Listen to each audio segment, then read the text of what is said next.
On va reprendre un sujet qu'on n'a pas traité parce qu'on a réellement fait un cours hors sujet par rapport à des questions brûlantes. Mais maintenant, je souhaite développer en effet le sujet de la paracha. Dans la paracha de Matot, il est raconté que 2 tribus ne sont pas rentrées en Israël. C'était la tribu de Gad et de Réhouven. Ils se sont installés de l'autre rive du Jourdain, ce que l'on appelle Ever Hayarden. Et ce pour quelle raison? Ils avaient de nombreux troupeaux, gros bétail, menu bétail, et ils sont venus voir Moshe Rabbeinu en disant qu'ils sont vivement intéressés de ne pas rentrer en Israël, mais d'hériter leur part plutôt dans cet endroit qui s'appelle Ever Hayarden, de l'autre rive du Jourdain, parce qu'il y avait un pâturage abondant. Et donc c'était tout à fait ce qui correspondait à leurs besoins. Alors, quand ils ont demandé cela à Moshe Rabbeinu, il a été, entre guillemets, choqué. Pourquoi? Parce qu'il leur a dit: vous êtes en train de recommencer la même erreur que vos ancêtres, à savoir les Meraglim, les explorateurs. Qu'est-ce qu'ils ont causé? Ils ont causé le drame d'Israël, une dette que nous payons jusqu'à présent.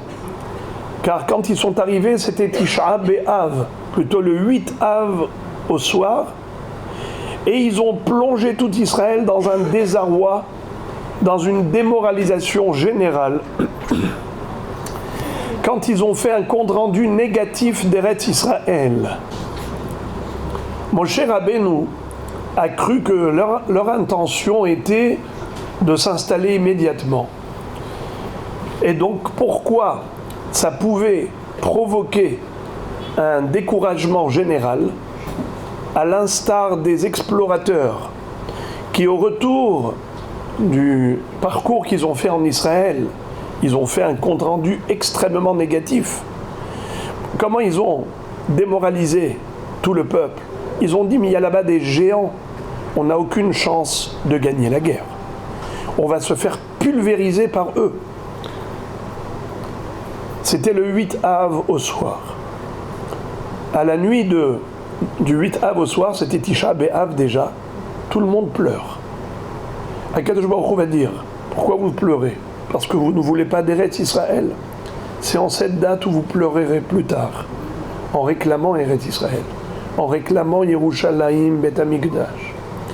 C'est-à-dire que les pleurs de toutes les générations à Tisha B'Av, c'est un tikkun pour les pleurs en vain des Bnei Israël en cette même date. Alors, vous, Bnei Gad et Bnei Réhouven, les descendants de Gad et de Réhouven, vous voulez faire la même chose? Parce que vous êtes des guerriers vaillants, et tout le monde le sait, que si vous refusez d'entrer en Israël, c'est certainement pas seulement par rapport à votre intérêt lucratif d'avoir un bon pâturage dans ce territoire, c'est que certainement vous avez peur d'aller affronter les géants. Alors qu'est-ce qu'ils vont dire? Si déjà Bnei Gad et Bnei Réhouven ont peur, alors nous, et personne ne voudra rentrer en Israël, qu'est-ce que vous voulez? Encore plus que 40 ans d'errance dans le désert? Vous ne voulez pas mettre fin à cette galoute? Vous ne voulez pas rentrer en Israël? Et il va leur dire des mots très durs. Il va les traiter de bandes de fauteurs. Ve'ine kamtem tahat avotechem tarbut anashim hataim. Je vous lis ces mots terribles.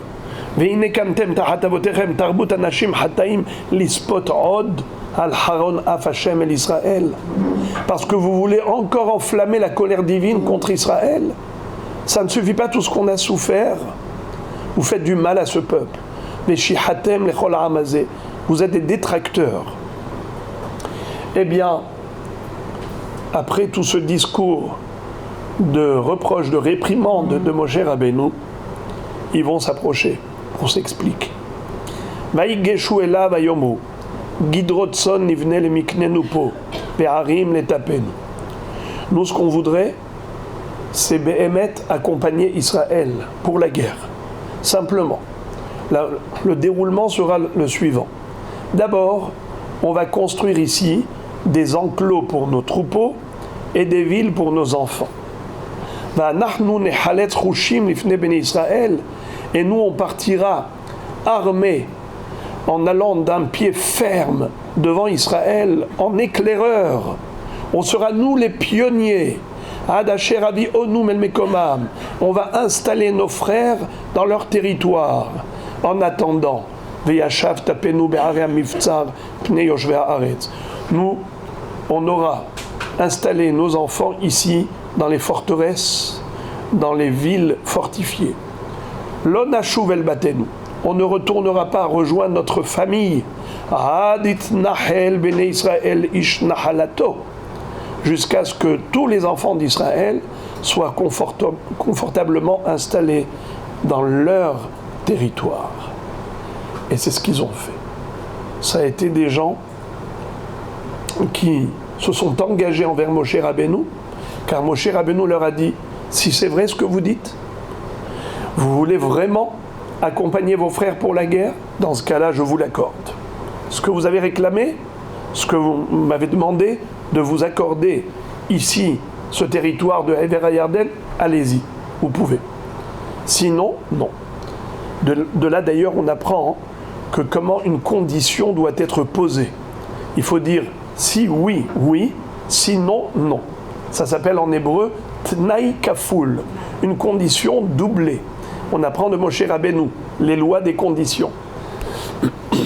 Eh bien, il leur a dit, si vous assumez vos promesses, je suis tout à fait d'accord. C'est ce qui s'est passé.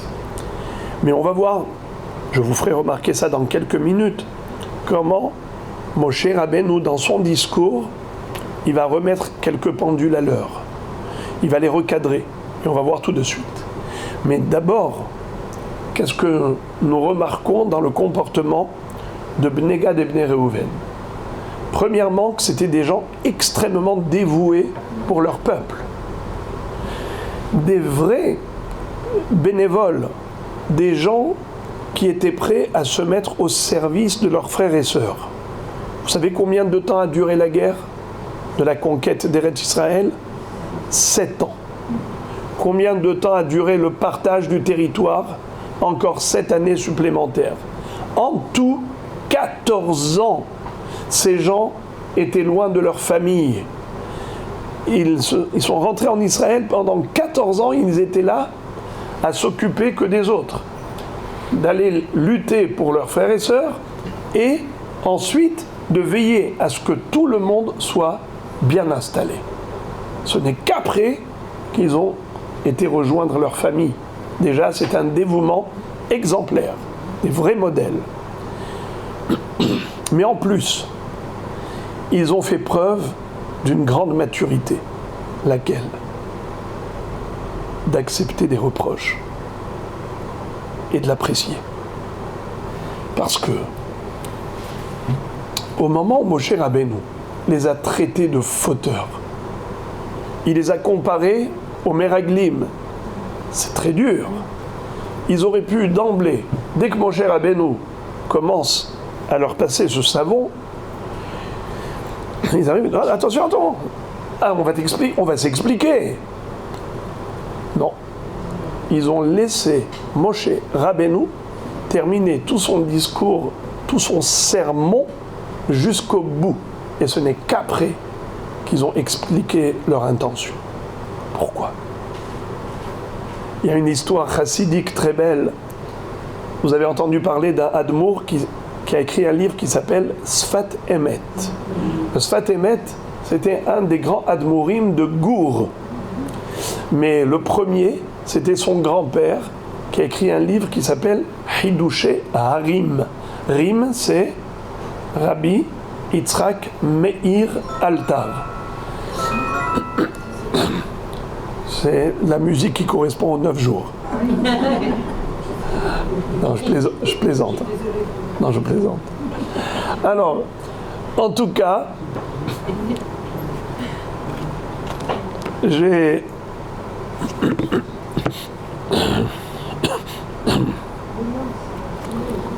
Lorsque Moshe Rabbeinu leur a fait ce reproche, et ils n'ont pas réagi dans l'immédiat, pourquoi ?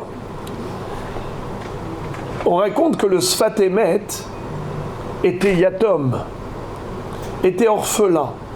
Quand il était jeune, son grand-père l'a adopté. C'est lui qui l'a élevé. Il a perdu son père très jeune. Mais c'était un garçon qui, depuis son jeune âge, était attiré par l'étude de la Torah. Et très souvent, avec son jeune ami, sa chavruta, s'appelait Alexander, ils étudiaient des heures et des heures. Un jour, ils ont étudié comme ça toute la nuit. Le matin, il a été prié avec ce qu'on appelle le netz. Donc au lever du soleil, lever du jour, et la Hamida au moment du lever du soleil. Et après, il a été se reposer. Les deux amis ont été dormir dans la chambre, à la yeshiva. Le grand-père, qui cherche son petit-fils au Beth Hamidrash, il ne le voit pas, il ne le trouve pas. Il dit, qu'est-ce qui se passe ? Alors il va le chercher, il le trouve dans la chambre, en train de dormir, avec son petit ami à côté. Il lui dit, c'est ça ? Quelle déception ! Mon petit-fils, celui que j'ai élevé dans la Torah et les mitzvot, celui en lequel j'ai tout mon espoir de voir un Gadol Israël, tu vas maintenant dormir à l'heure de la prière, de l'étude. Et comme ça, il l'a sermonné très durement. Après, son copain Alexander lui dit, mais je ne comprends pas. Pourquoi tu n'as pas dit à ton grand-père que tu as étudié la Torah toute la nuit ? Il aurait dansé de joie. Il lui a dit, mais tu ne vois pas que les Bnei Gad et Bnei Reuven n'ont pas interrompu Moshe Rabbeinu. Ils l'ont laissé aller jusqu'au bout de son reproche, de sa réprimande. Pourquoi ? Parce que c'est dommage de rater cette occasion d'entendre des Torahot de quelqu'un qui cherche notre bien.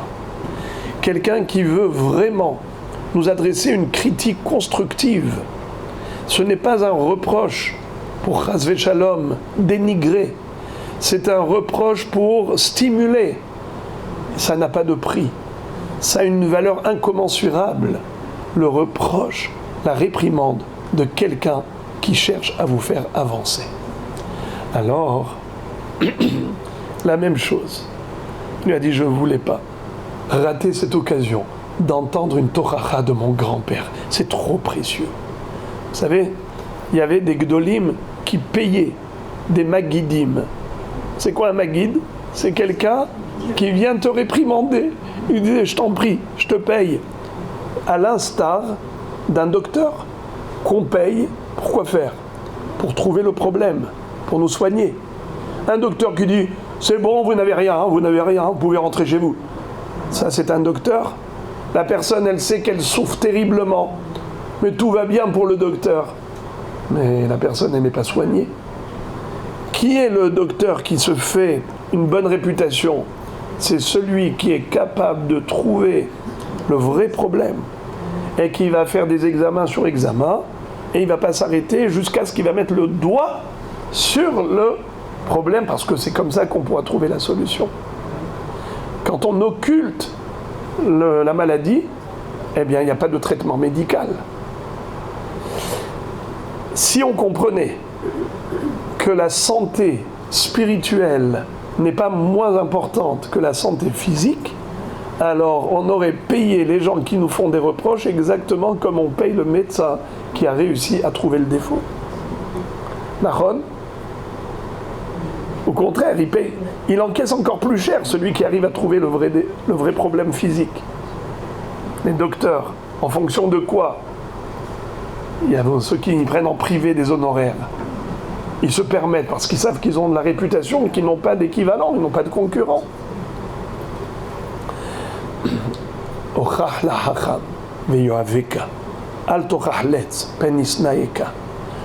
Shlomo HaMelech nous dit, tu fais un reproche à un homme intelligent, il t'aimera. Tu fais un reproche à une personne qui est dépourvue de sagesse, elle te haïra. Pourquoi ? Parce que l'intelligent, il sait que c'est pour son bien.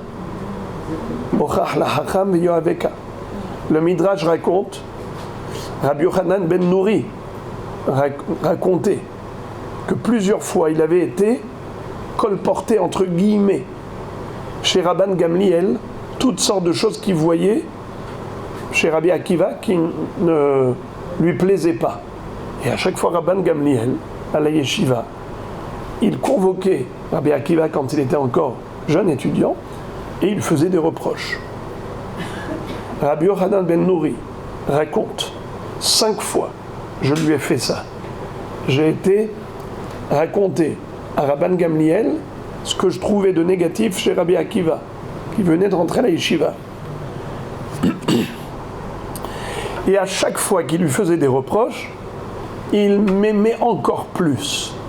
Et Rabbi Yochanan ben Nouri dit, je peux vous jurer que l'affection de Rabbi Akiva à mon égard grandissait en fonction des reproches et des réprimandes que lui adressait Rabban Gamliel à cause de moi, ou plutôt grâce à moi. Car au regard mature de Rabbi Akiva, il disait, c'est grâce à toi, Rabbi Yochanan ben Nouri, que je progresse et que j'évolue. Parce que si on ne me fait pas de reproches, je vais croire que je suis parfait. D'ailleurs, c'est comme ça que Chachamim nous disent que la différence entre Moshe Rabbeinu et Bil'am Aracha, c'était bel et bien cela. Moshe Rabbeinu a tarabusté Israël de reproches. Il leur faisait constamment des remarques. Et Bil'am, juste le contraire. Il les a couverts de compliments. Quel était le résultat ? Moshe Rabbeinu les a fait progresser, Bil'am les a fait régresser. En leur faisant croire qu'ils étaient parfaits, ils ont été se pavaner, se balader en Shittim, et c'est là-bas qu'on leur a tendu l'embuscade d'ordre spirituel. Les filles de Midian et les filles de Moab les attendaient, ils ont trébuché dans la faute. Il y a eu une épidémie qui a foudroyé Israël, 24 000 morts à cause de Bil'am. Mais pourquoi ils ont été se balader ? Parce qu'il leur a fait croire qu'ils étaient parfaits, qu'ils avaient déjà atteint la perfection. Matovu alecha Yaakov mishkenotecha Israël, et ainsi de suite. Vous êtes les meilleurs. Alors que Moshe Rabbeinu, waouh, si vous voyez les termes et les mots qu'il emploie, même dans Sefer Devarim, cette paracha qu'on va lire cette semaine.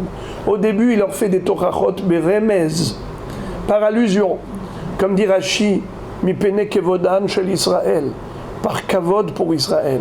Il n'aura pas dit les choses crûment, directement. D'abord, beremez, des allusions. Chaque mot du premier pasouk de Devarim, ça fait allusion à une autre faute. Quand est-ce qu'il a commencé à enlever les gants?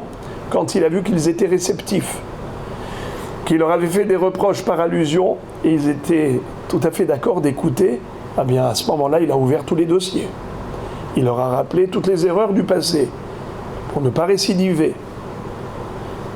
Parce qu'on ne se trompe pas 2 fois.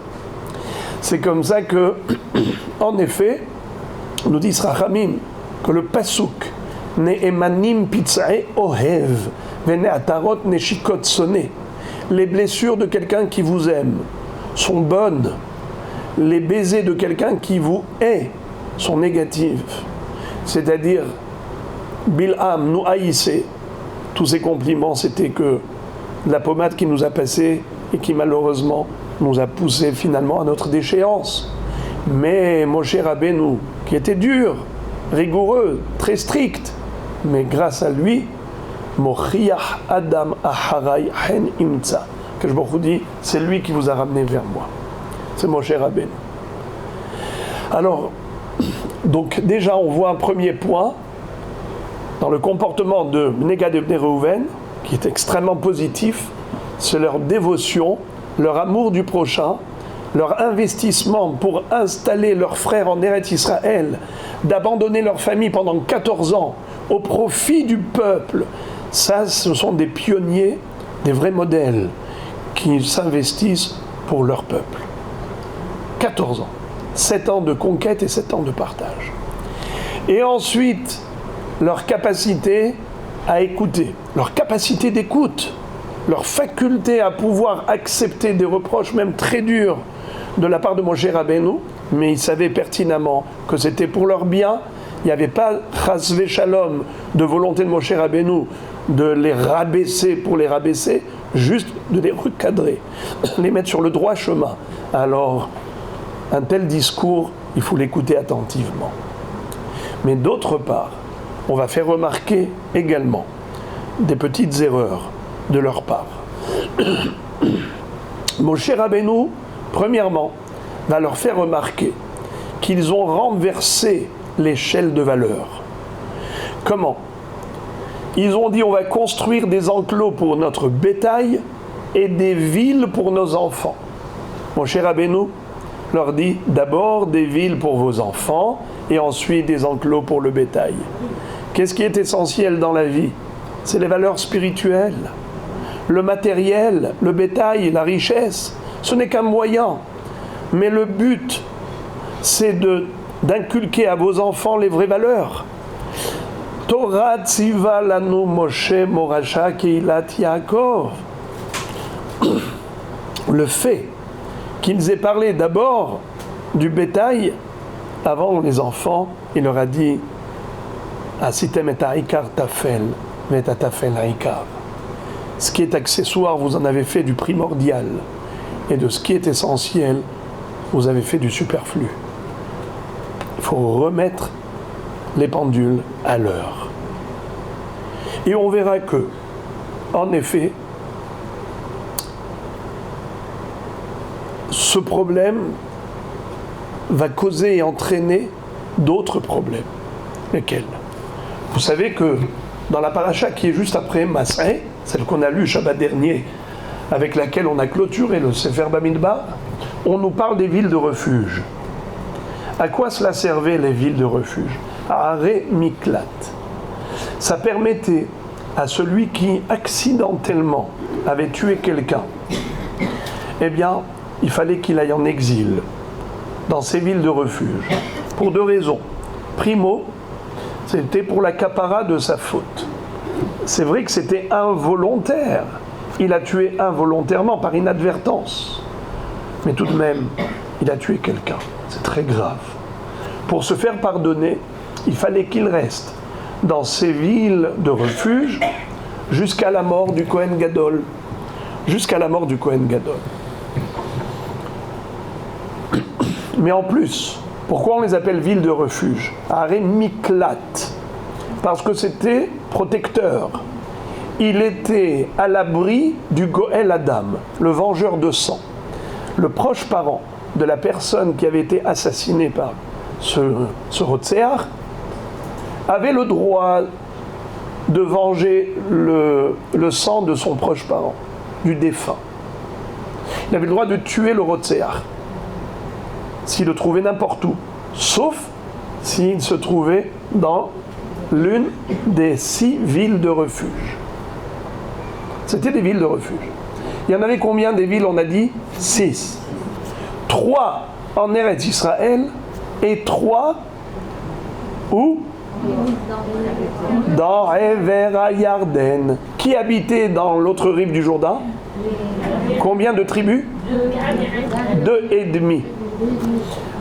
Shevet Gad, Shevet Reuven, ce qu'on vient de voir, mais la moitié de la tribu de Ménaché. Moshe Rabbeinu a divisé en 2 la tribu de Ménaché. Il a installé avec Bnei Gad ou Bnei Reuven Chatzi Shevet HaMenaché. Pourquoi ? Eux, ils n'ont rien demandé. On verra tout de suite pourquoi. Mais déjà, ce qui est terrible, c'est que la Gemara fait remarquer qu'il y a ici une disproportion. Il y a 3 villes pour tout Israël, 9 tribus et demie. 3 villes pour 2 tribus et demie. Ce n'est pas du tout proportionnel. La Gemara dit Sha'ane Gilad de Nefishe Rotzhim. Là-bas, à Gilad, c'est-à-dire chez Bnei Gad ou Bnei Réhouven, eh bien il y avait beaucoup d'assassins. Beaucoup d'assassins. Comment se fait-il qu'il y avait beaucoup d'assassins? Quelle est la question qu'il faut poser? Il y a une très grosse question qu'il faut poser.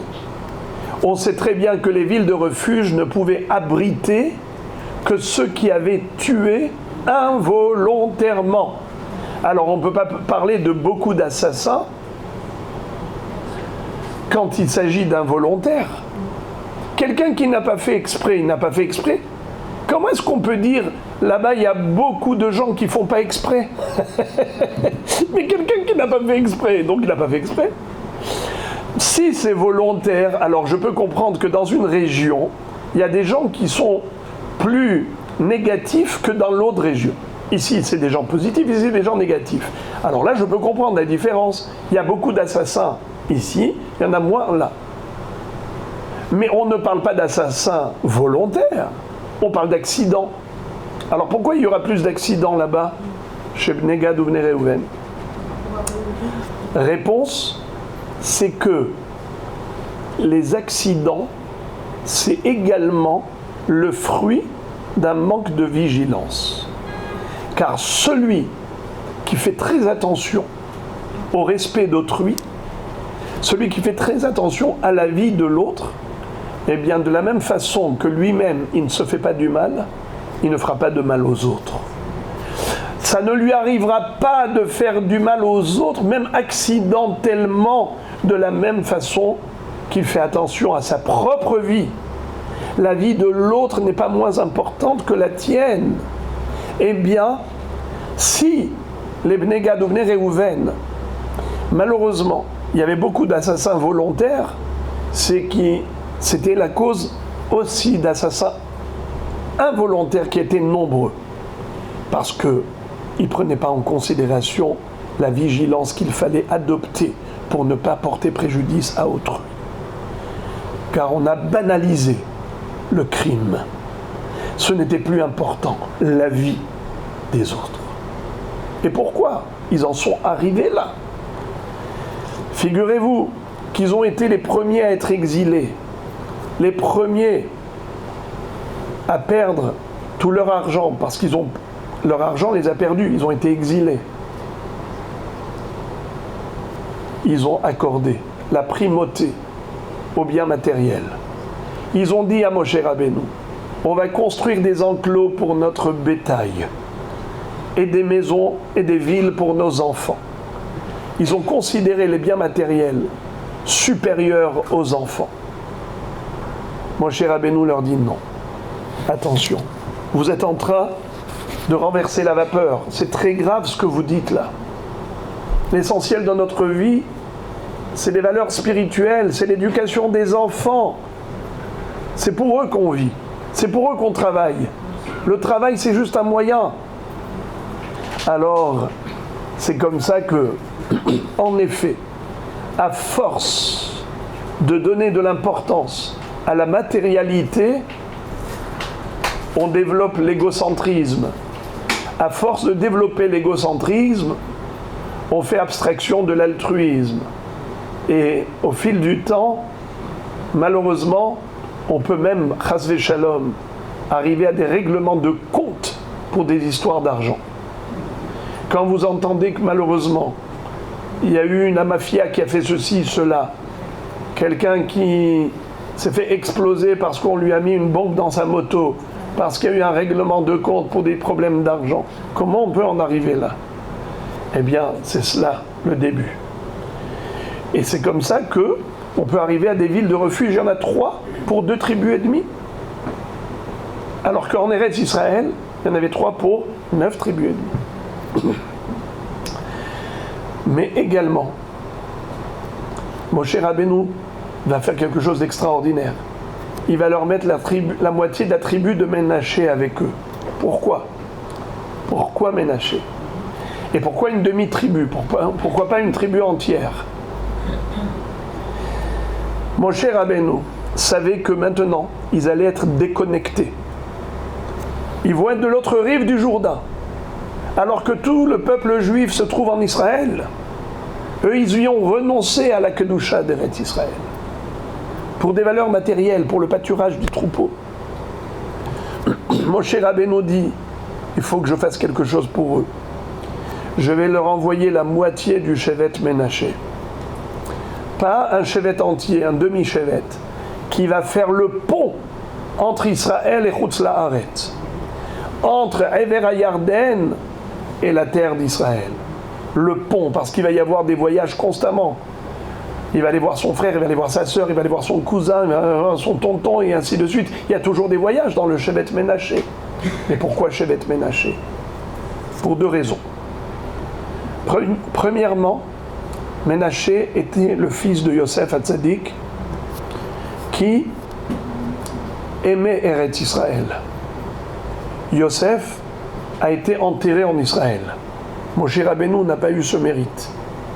Le Midrash va dire Kol hamodeh be'artzo nikbar be'artzo. Kol she'eno modeh be'artzo lo nikbar be'artzo. Yosef Hatzadik a toujours revendiqué, il s'est toujours présenté en tant que juif hébreu. Ivri Anochi. Je suis un hébreu. J'ai été Eretz Ivrim. On m'a arraché de la terre des Hébreux, de la terre d'Israël. C'est de là-bas qu'on m'a pris. Mais moi, je suis un homme qui vit en Eretz Israël. Je suis un homme d'Eretz Israël. C'est mon origine. Et c'est lui qui a fait jurer le peuple juif en disant « Prenez mes ossements, vous les amènerez au pays des patriarches. C'est là-bas où je veux être inhumé, à Shechem. » Il a réclamé Eretz Israël. Moshe Rabbeinu, malheureusement, pourquoi il n'a pas mérité d'être enterré en Israël? Entre autres, il y a plusieurs raisons. Ce que je vous dis, c'est à peine une goutte de la mer. Mais il y a des raisons beaucoup plus profondes. Le Midrash dit que quand les filles de Yitro ont dit « Un homme égyptien nous a sauvés » Ish mitzri hitzilanu. Il aurait dû dire « Je ne suis pas un homme égyptien, je suis un ivri, un homme hébreu. » Du fait qu'il a laissé dire « Je suis un homme égyptien », eh bien il n'a pas été enterré en Israël. Ménaché, fils de Yosef, amoureux d'Israël, eh bien, c'est, même s'ils sont à Ever HaYarden, de l'autre rive du Jourdain, ils ne seront jamais déconnectés totalement, grâce à Ménaché, qui les ramèneront toujours vers Israël. Mais une autre raison, c'est que Ménaché et Ephraïm, vous savez que la bracha qu'on accorde aux enfants, comme a dit Yaakov Avinu à Yosef, tout Israël bénira ses enfants comment? Yesimcha Elohim, que Ephraim vechim Naché, que Akadosh Baruch Hu fasse de toi mon fils, que tu sois comme Ephraim et Ménaché. Vous mes enfants, pourquoi Ephraim et Ménaché? Pourquoi pas comme Réhouven, Shimon, Lévi, Yehuda? Pour deux raisons. Premièrement, la fraternité. Combien ils s'aimaient, combien ils se respectaient. Quand Yaakov Avinu a croisé ses bras pour bénir le jeune d'abord, Ephraim, il a mis la main gauche seulement sur la tête de Ménaché, l'aîné, et que Yosef Hatzadik lui a fait remarquer. Eux, ils se sont tus. Ménaché n'a pas réclamé son droit. Ephraim ne s'est pas énorgueilli, il ne s'est pas vanté de cela. Cette fraternité qu'il y avait entre Ephraim et Ménaché, c'est l'exemple même à quoi on doit essayer de ressembler. Primo, mais secondo, Réhouven, Shimon, Lévi, Yehuda, Issachar, Zebulun, Dan, Naphtali, Gad et Asher, ils ont tous vécu avec qui? Avec Avraham Avinu, Yitzhak Avinu, Yaakov Avinu. Ils ont eu la chance de grandir dans la maison des patriarches. Donc ils étaient imbibés de cette ambiance merveilleuse de Kedusha. Mais Ephraim et Ménaché, ils sont nés dans le palais royal du pharaon. Ils n'étaient pas à proximité des grands tzadikim comme Yaakov Avinu, comme Yitzhak Avinu. Ils n'étaient que des gens qui vivaient à proximité Todaraba, à proximité du pharaon, des Égyptiens, qui étaient des idolâtres, qui vivaient dans la sorcellerie, la magie noire, la débauche. Et malgré tout, ils étaient aussi tzaddikim que Réhouven et Shimon, qui ont vécu dans un cocon de sainteté. Eh bien, c'est cela la bracha qu'on accorde à nos enfants. Que tu sois comme Ephraim et Ménaché, c'est-à-dire partout dans le monde et à tout moment de l'histoire, tu ne quitteras jamais ce qu'on t'a inculqué comme valeur, tu ne vas jamais abandonner ce patrimoine ancestral, les vraies valeurs, les bonnes, les justes, qu'on a reçues de nos ancêtres. Soyez capables, vous, de véhiculer la vérité partout dans le monde, car peu de lumière peut chasser beaucoup d'obscurité. Ephraim et Ménaché en étaient capables. Parce que vous savez que Yosef, c'est lui qui leur a enseigné la Torah. Et lui, Yosef, il avait étudié la Torah de son père. Il a étudié 2 catégories de Torah. C'est pour ça d'ailleurs que ses frères étaient jaloux. Parce qu'à ses frères, il a enseigné la Torah qu'il avait apprise chez Avraham Avinu, chez Yitzhak Avinu. Mais Yaakov Avinu, ce qu'il a enseigné à Yosef de plus, c'est la Torah qu'il avait étudiée chez Shem et Ever.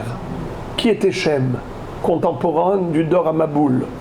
Ever, contemporain du Dor à Palaga. Qu'est-ce que c'est que Dor à Maboul? La génération du déluge. Dor à Palaga, c'est la tour de Babel. La génération de la dispersion.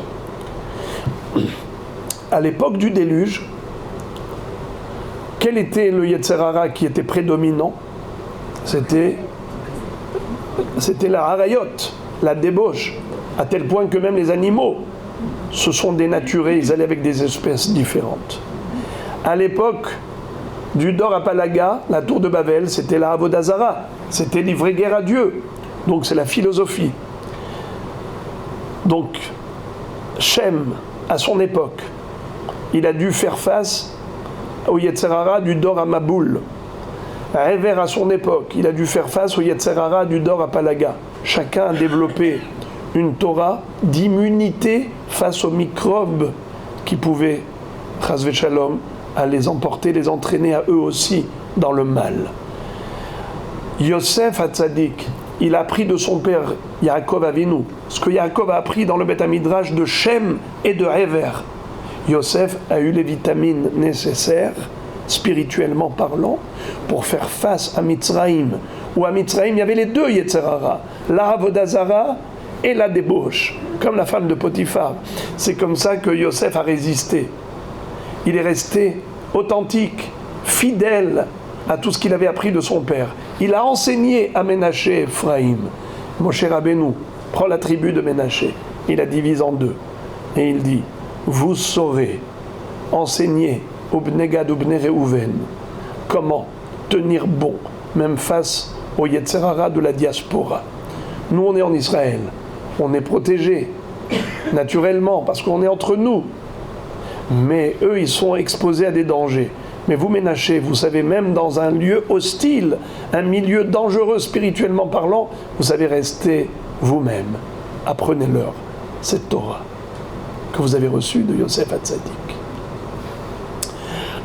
Ça, c'est encore un détail qu'on déduit de ce qui s'est passé avec Bnei Gad ou Bnei Réhouven.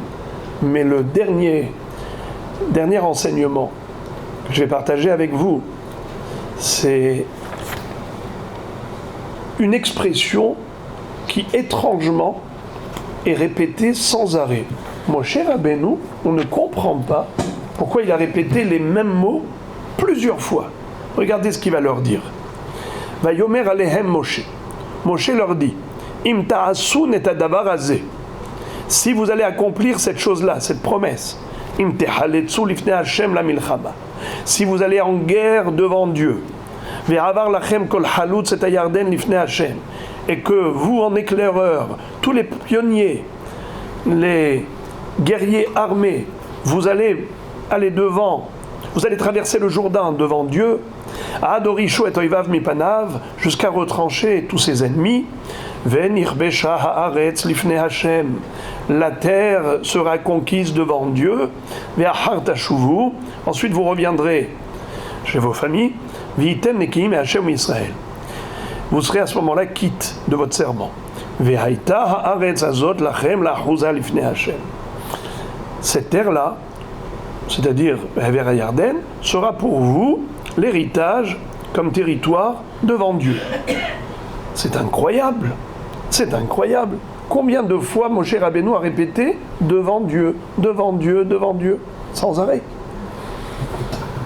Pourquoi ? Moshe Rabbeinu s'est rendu compte que quand il leur avait fait ce reproche, il leur a dit, vous voulez abandonner vos frères, vous restez ici tranquille, confortablement installés de l'autre rive du Jourdain, avec un bon pâturage, sympathique, et les autres, qu'ils aillent tout seuls en Israël, face à tous les problèmes, qu'ils aillent faire la guerre tout seuls, face aux géants. C'est pas possible. Alors qu'est-ce qu'ils ont dit ? Jamais de la vie. Ce n'était pas notre intention. Ce que nous avions voulu, c'est en effet hériter ce territoire, mais tout d'abord, on va accompagner nos frères pour la guerre. C'est ce qu'ils ont fait, comme on a vu tout à l'heure. Ils sont restés 14 ans. Cette année de guerre et cette année de partage. Mais, quand ils ont dit on va aller en guerre, ils n'ont pas dit Be'ezrat Hashem, avec l'aide de Dieu. Regardez ce qu'ils vont dire. Va'anachnu nechaletz chushim. Nous allons résolument nous armer l'ifnei bnei Israël pour aller en pionnier, en éclaireur devant Israël. Ad asher avionu mel mekomam. Jusqu'à ce que nous allons les amener dans le milieu, dans l'endroit qui vont hériter, V'yashav tapenu be'arei hamivtzar, et nos enfants vont rester ici dans les forteresses. Lo nashuv el batenu ad itnachel bnei Israël ish nahalato. Nous n'allons pas revenir jusqu'à ce que nous allons installer chacun dans son territoire, dans sa parcelle qui lui revient. Pas un seul mot de Be'ezrat Hashem. Moshe Rabbeinu leur dit, vous faites erreur. Sachez que Israël n'a jamais gagné des guerres par sa force militaire, par sa stratégie. On n'est pas meilleur que les autres. Notre force à nous, elle n'est pas du tout de l'ordre naturel. Toutes les guerres d'Israël ont été gagnées que grâce à Dieu. On est sorti d'Égypte miraculeusement. On a traversé la mer Rouge miraculeusement. On a traversé le désert pendant 40 ans miraculeusement, avec la manne céleste, le Be'er Miriam, Hanan et Kavod. Il n'y a rien de naturel chez le peuple juif. Alors même si on doit conquérir Eretz Israël par le biais de la guerre, mais en fait on le sait pertinemment que c'est juste un semblant de guerre, car la vraie guerre elle ne se fait pas par nous, elle se fait d'en haut. D'ailleurs vous le savez qu'au moment où Yoshua bin Nun était dans cette guerre de la conquête d'Eretz Israël, il y a eu l'ange qui est venu lui dire vous avez fait Bitul Torah. Il est venu avec une épée brandissante en leur disant moi je suis le chef d'état-major d'Akadosh Baruch Hu. On ne peut pas mener la guerre en votre faveur si vous n'étudiez pas la Torah. Ce qui veut dire que vous remportez des victoires parce que nous là-haut, les anges, on a déjà mené la guerre pour vous. Alors, qu'est-ce que je veux dire par là ? C'est que Moshe Rabbeinu, il répète plusieurs fois l'ifnei Hashem, l'ifnei Hashem, l'ifnei Hashem, comme pour dire Eretz Israël, c'est un cadeau de Dieu. Et la protection divine nous accompagne. C'est ça ce qui fait que nous sommes toujours entre les mains d'Hachem. Et écoutez cette histoire qui sera le mot de la fin. Il y a eu à l'époque du Chafetz Chaim, vous savez que le Chafetz Chaim, c'est le grand maître de la génération. Il était une fois, ici en Eretz Israël, à l'époque du Rav Issar Zalman Meltzav. Il était rosh yeshiva d'une yeshiva qui se nommait Etz Chaim, là où étudiait le Rav Shlomo Zalman Auerbach Zatzal, qui est un grand ami du Rav Ovadia Yosef. Les deux étaient des grands décisionnaires de Halacha, l'un dans le monde séfarade et l'autre dans le monde ashkénaze. Alors le Rav Issar Zalman Meltzer avait reçu une fois un Shabbat son petit-fils, et qui aimait beaucoup les histoires de sa mamie, parce que eux avaient connu le Rav Etzraïm.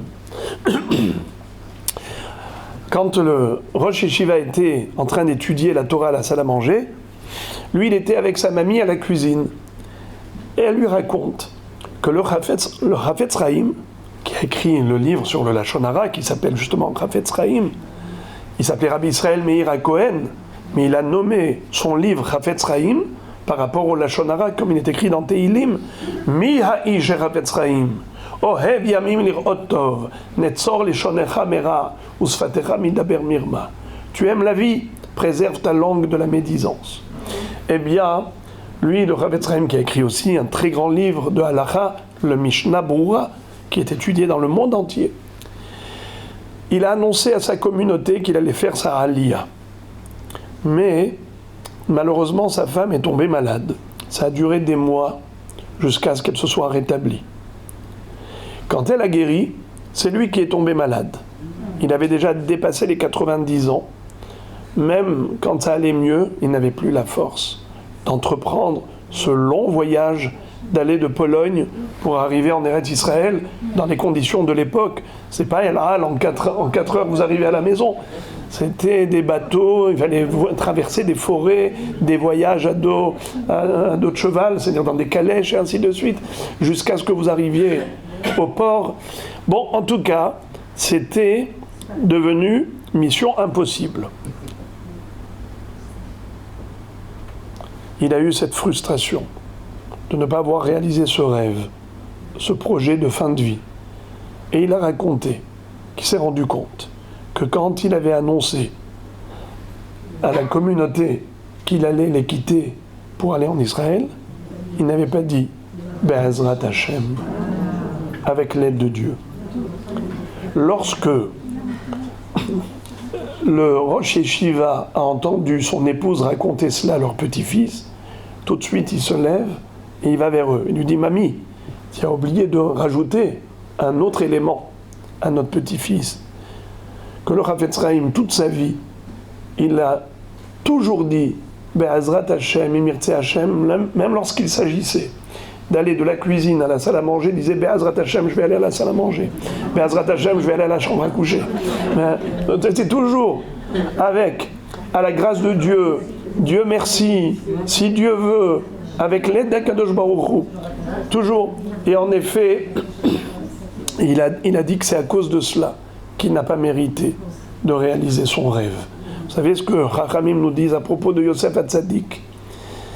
Vayhi bevet Adonav hamitzri, vayhi Hashem et Yosef, vayhi ish matzliach, vayar Adonav ki Hashem ito. Le maître de Yosef, Potiphar, a vu qu'Akadosh Baruch Hu était avec Yosef. Comment il a vu?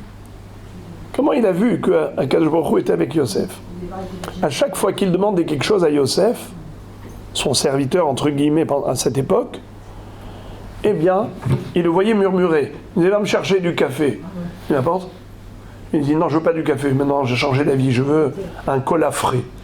Alors, il le voit murmurer. Il lui dit, monsieur, vous avez du cola frais.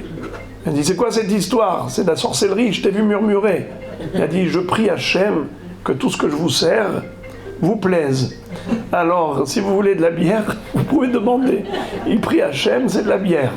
Et ainsi de suite. Bayar Adonav, qui Hachem ito. Il a vu que son Dieu est avec lui. Ça veut dire quoi? Dit Rashi, Shem Shamaim, Shagur Bepiv. Le nom d'Hachem était fréquent dans la bouche de Yosef.